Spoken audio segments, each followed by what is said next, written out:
Whoop, as I knock the microphone down. Well. It's Thursday, getting closer to the weekend. All kinds of things in the news. We're finally past inauguration, getting down to business, and it's all about secrets and lies. But in a good way. A good way, promise me. Remember we talked about the golden age, and Trump's talked about it too, and he likes to use that term because it's very powerful persuasion. The golden age of America is not only coming, it is here. But along with that, and we all know, all of us adults know, we get it, along with the golden age comes big boy and big girl revelations and news, and a lot of things are getting uncovered, and that's a good thing. It's going to seem tough at first. I truly believe this. We're going to rip the Band-Aid off and find out a lot of stuff about our country that even those of us who are pessimistic didn't want to believe. You didn't want to believe it, and there are things you're going to hear that are like, oh, man, did that really happen? But then you can't start to heal. You can't get air on the wound. That's kind of gross. But you can't heal things, the cuts, until you understand and get the truth. And that's what it's all about. That's what we're talking about. JFK files, but also, here's some truth coming to mainstream news. Holy crap. Did you see the cuts coming to CNN and NBC? It's just the beginning. The most amazing thing is a couple of sound cuts I want to play for you, which exemplifies exactly what we've all thought. They still don't get it. They still don't get why nobody's watching them. They don't understand. They've lost all credibility. And I thought maybe they would adjust. There'd be a new, business model for all these networks. Nope, not happening. Still not happening. They don't get why nobody trusts them anymore. It's unbelievable. I can't believe. Wait till you hear some of these responses. And then speaking of secrets, we'll wrap it up today with finally something we can get to. We're past the holidays. We're past the inauguration. We can get back into my wheelhouse. The sociological, cultural stuff. I love this stuff. And there's a new study, a new article from Fortune magazine, and they paint it like it's a bad thing, where more people are being secretive and sharing less about their personal lives at work. Tell me what's bad about that. That's actually another positive thing. But let's get to the stuff. Thanks for finding Wicked Radio. I appreciate you. Thanks for the follow on X. Press the follow button and notifications for when you know we're going live. And also, the audio podcast is always up and running. Around 9 a.m.-ish, if the wind is with me and the algorithm is working. That's what happens, because, that's what social media is all about. Thanks for finding me. I appreciate you. All right. Trump was on Hannity last night. Did you see all the rumors floating around, if you pay attention to this kind of stuff about the JFK files? There was a lot of speculation from, I would have to say, pretty reputable people who were saying, today's the day. Today's the day. Trump's going to release, Department of Justice is going to release the rest of the details of the JFK files. We didn't completely get that yet, but Trump on Hannity last night on Fox News pretty much revealed that he's looking at them. So those reports weren't completely false. Those files are on his desk, and he's looking at them. But are we going to get them? That was one of Hannity's first questions. And so I didn't release, but I'm going to release them immediately upon getting, we're going to see the information. We're looking at it right now. Now, you may be like I was yesterday when I started to see these reports and notifications. You're like, wait a minute, didn't in the first term, didn't we get some of it? Didn't we get some, like little pieces of the JFK files? Which, of course, just raised more interest. And that got everybody thinking, wait a minute, well, why didn't we get the rest of them? And if we're not getting the rest of what's not being revealed? I'd always heard, like you have, that there were people in the first Trump administration, very specific people who didn't want this information getting out. According to Trump, again on Hannity last night, it's exactly what he said. What do you hear who he said was telling him, requested to him specifically, at least according to the president, who didn't want this released? This was going to happen in the first So many term. people have asked me to do that. And I did it with Kennedy to an extent. Okay. But I was asked by some of our government officials not to.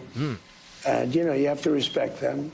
I was actually asked by Mike Pompeo, who's Secretary of State, not to. And I felt he knew something that maybe, when he asks you not to, you sort of say, why? And he felt that it was just not a good time to release him. And you might ask him why. Maybe he'll deny that even. But he did. He asked me. And some others also, though. They didn't want the Kennedy stuff released. Well, Trump can ask why directly to the person. Well, maybe not now. I don't know if he'll ever. Is Mike Pompeo like running away from him? I don't even know. But we need to ask why, don't we? And it goes back to what I was saying just a couple of minutes ago. You need to ask why, and you need to be ready for it. Because I think if there was nothing in there, we would have known, right? Isn't that your normal mindset going into this? If there's nothing to hide, there's nothing to hide. Fine. That's one thing. Wouldn't that be great? We'll find out that, well, it wouldn't be so great. We'll find out that there was really nothing, to be hidden anyway. In a way, that's worse because that means they were hiding it unnecessarily. But everybody should have this speculation, and don't feel bad if you do have it. Then why are you keeping it from us and what's in there? I think common sense would tell you, because there's something you got to learn about your government, the intelligence agency, that at least some very high-profile people didn't think we were ready for.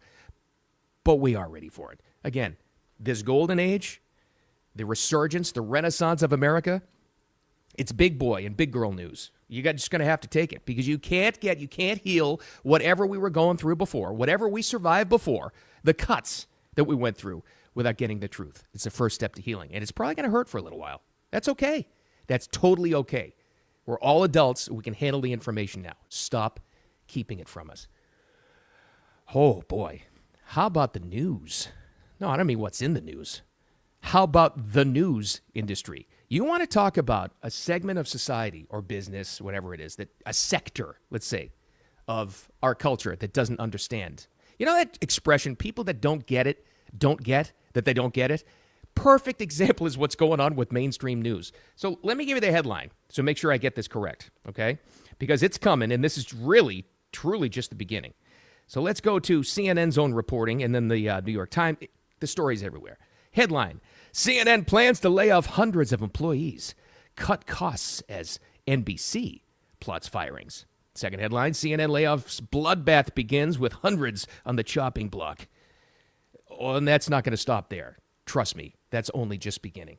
So you'd figure, you being a normal person with, common sense and a heart of gold, you'd think, well, that's kind of sad for those people, You don't ever want to see anybody get fired, right? I've gone through it too. We all have at some point. But then you hear the reaction of some very prominent people at some of these very same networks we're talking about. And you can't help but have the takeaway. They'll never learn. I always thought they would pivot and adjust and see. And I actually thought a couple of years ago, we used to talk about this a lot. I used to think that CNN, when they started during the election to try to bring in more viewers, they tried to actually say, well, let's be more balanced. Let's be fair and balanced. Let's just give the headlines. Let's try that. It'd be a great business model. I actually used to think that. And then all the other networks would follow suit. No way possible when you hear this. They truly still don't understand why they've lost the trust of the American people. They have lied, and these are modern day networks like CNN and MSNBC and all the mainstreams. But main traditional news is so far gone now, and they've lost so much credibility, I don't think they're coming back because we're here. The people, it's like Elon says, you're the media now. People got a hold of the truth, and they're not going back. It's kind of like with the JFK files. You get a hold of the truth, and you're like, ooh, boy, that hurts. But now we can fix it. Listen to this. Perfect example of not understanding why they've lost credibility and why so many people are getting fired. Representative Tim Burchett has recently found this guy. He's from East Tennessee. He's a Southern man. He had an interview with Jim Acosta, and I guess the main subject was the January 6ers being released. I think that's what it was about, whatever. Acosta didn't let him finish his sentence, and in the middle of this, Jim Acosta actually tries to tell him that we're the news, and you can't just spin lies. You got to listen to Tim Burchett's response to him because it is the best I've ever heard. Yeah. This is CNN. This is the news. We are asking you to come on and tell the truth. And that's why more people are watching the Cartoon Network SpongeBob reruns right now, Jim. Tim Burchett throws a SpongeBob reference right at Jim Acosta in his face. How about Acosta, too, on CNN? This is CNN. This is the news. No, it's not. You've never been news. Well, you might have been. 80s, early 90s, maybe, when it was just, Ted Turner headline news. Not anymore. And everybody knows that now. And now we've actually reached a point. It took a while. But we reached a point where elected officials are throwing it back in their face with lines like that. It's such a good thing. It just is. If you've got anybody in your life who was like, oh, they're so this is the Trump effect. They're so disrespectful to news anchors, no. They need to be disrespected because they still don't understand. They haven't learned the lesson. Hundreds of layoffs at CNN, NBC, and the other networks will follow, trust me, and they still don't understand why. Remember that expression. Those people that don't get it, don't get that they don't get it. And that's what's happening in the media. You are the media now, and it's a great thing. Another example, Marjorie Taylor Greene, some reporter, I don't know where she was from. I don't know what agency she's from, but she tracked her down in the halls of Congress yesterday. And I think she was actually asking her, too, about the January 6ers being pardoned and released. Marjorie Taylor Greene, as she's wont to do, the representative from Georgia, ripped into this girl and, again, laid out the perfect case for why they've lost all credibility. And you know what? She's exactly right. They're tired of the hypocrisy up here, and they hate the media right now. They do. I'm serious. You guys have created a situation where you're not trusted, and people are sick of y'all. And it's sad. It is sad. I get that because, if we had a free press, we wouldn't have, 95% of the problems we have in the country right now that we're trying to fix because they would tell the truth and people could judge for themselves. I mean, that was originally the media's directive. That's their job, is to hold government officials, public figure, everybody, business figures accountable. But they don't do that because, I don't even need to say it, we all know what happened, because one particular political party captured the traditional media until now. Again, you're the media now, and people know the truth. And, disagree with her or not, maybe you're not a fan of Marjorie Taylor Greene, you think she's a little too out there. At least she fights. At least she'll say things like that. And in that conversation between Marjorie Taylor Greene and the reporter that tracked her down in the hallway, who understands what's going on in the country more? Not the reporter. Trust me on that one. Marjorie Taylor Greene does. And you may not like her as a representative, or maybe you do, but she understands the mindset of the people that she represents in Georgia. She gets it. She absolutely does. Because they're saying, now you've got, Tim Burchett and Marjorie Taylor Greene, these people are saying now what you and I have said for a long time. It's starting to trickle down now, or, trickle up, however you want. But nobody trusts these folks anymore, and they don't understand why their industry is falling apart. So be it. Tough. All right. Finally, we're through the holidays, pretty much through the inaugural stuff. We can finally get back to the kinds of things that are in the news that I love to sink my teeth into, because I love the societal, cultural stuff, right? What's going on with us as people, normal people. This is an article in Fortune magazine, and it picked up, and it fascinated me because they painted this as a bad thing. Like, why? Here it is. New report in Fortune says 62% of workers worldwide say they hide aspects of themselves at work. It's up 55% from last year, and it was a worldwide study. Thousands of people they talked to. No more open book at work, huh? According to Fortune, those people, and more things are hidden in North American workers, and they broke it down. Gen Z is the most likely to be secretive about their lives at work. What's the problem with that? That's the way it should be. I mean, can I take this? Again, they painted this as bad news. I'm asking myself, why? I think people are finally getting it. If the report is accurate, stop oversharing everything about your personal life. Seriously, there's too much of that. And that's a challenge these days because of social media. And I always think back to one of my dad's expressions was, I don't know how he came up with this or why he said it so much, but he would always say, don't tell people how you vote. Don't tell people how much you make. So naturally, I went into radio where people assume you don't make a lot of money, and you pretty much know how I vote. Sorry, Dad, I screwed that one up. But it's true. Nobody needs to know this stuff in your personal life at work. Keep that part of it a secret. It's a much better way to go. Nobody needs to know all that stuff. And it was interesting that they narrowed down on Gen Z about this too, keeping more secrets at work.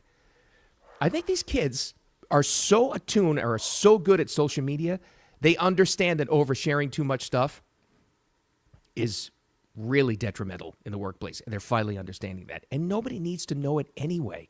Remember that whole era we went through? And Facebook was to blame for this one, where everybody felt they needed to share everything. I think it's changing. I think common sense is prevailing again, and people are realizing that you don't need to know how I feel about everything, my personal life. I'll keep that stuff private. And more people on these social media sites, by the way, too, are just keeping, it's like you have the options now pretty much in everyone. Share to close friends, share to everybody, share to public. A lot of people have close personal lists now, and it's a good thing. So take that, Fortune magazine. Be secretive. Your personal life should be a secret. JFK files and public files, we need to see those. And we can handle it now. Rip the Band-Aid off. We're ready for the truth. Thanks for finding me. I appreciate it so much. Have an awesome Thursday, by the way, and a wicked awesome Thursday. And close to the weekend, which is great. Audio podcast, like I said, if the algorithm and the wind is with me, you should be able to have that at about 9 a.m.-ish Eastern time. It's wherever you get your podcasts, whatever platform. It's on all of them. Just look for Wicked Radio with Bill Adams. And then all the socials there as we talk about that. Here on X is a replay. Wicked Bill Adams is Instagram as well. There's Wicked Wisdom. I had to call it that on Facebook. What else is out there? I don't know. The YouTube thing, whatever. I get confused. But thanks for hanging out with me. I appreciate it as always. Don't take any crap from anybody. Have a wicked awesome Thursday. Rip the Band-Aid off. Let's get to the truth. We'll talk to you tomorrow.